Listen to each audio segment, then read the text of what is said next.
अगर आप या आपके दोस्त मुंह फाड़ कर नॉन स्टॉप हंसी हंसते हैं यानी जोरदार हंसी हंसते हैं तो ये वीडियो आपके लिए है। बहुत ज़्यादा हंसने से आप मर भी सकते हैं। और आपने गौर किया होगा कि कभी कभी हम इतना हंसते हैं कि हमारे पेट में दर्द होना शुरू हो जाता है। पुराने ज़माने में एक ऐसा फिलोसोफर था जिसकी मौत ज़्यादा हंसी की वजह से हुई थी और उसका नाम क्रिस्टोफस था। और यहाँ ये हैरत की बात थी कि वो अपनी बात पर हंस रहा था। आपको मालूम होगा कि पुराने ज़माने में शराब बहुत ज़्यादा आम थी। क्रिस्टोफस भी यूं ही शराब पीता था।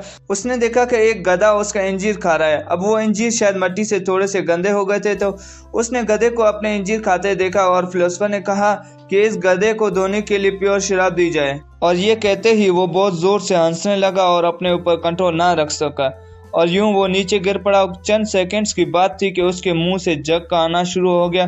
लोगों ने उसकी मदद करने की कोशिश की लेकिन तब तक बहुत लेट हो चुका था, वो मर चुका था।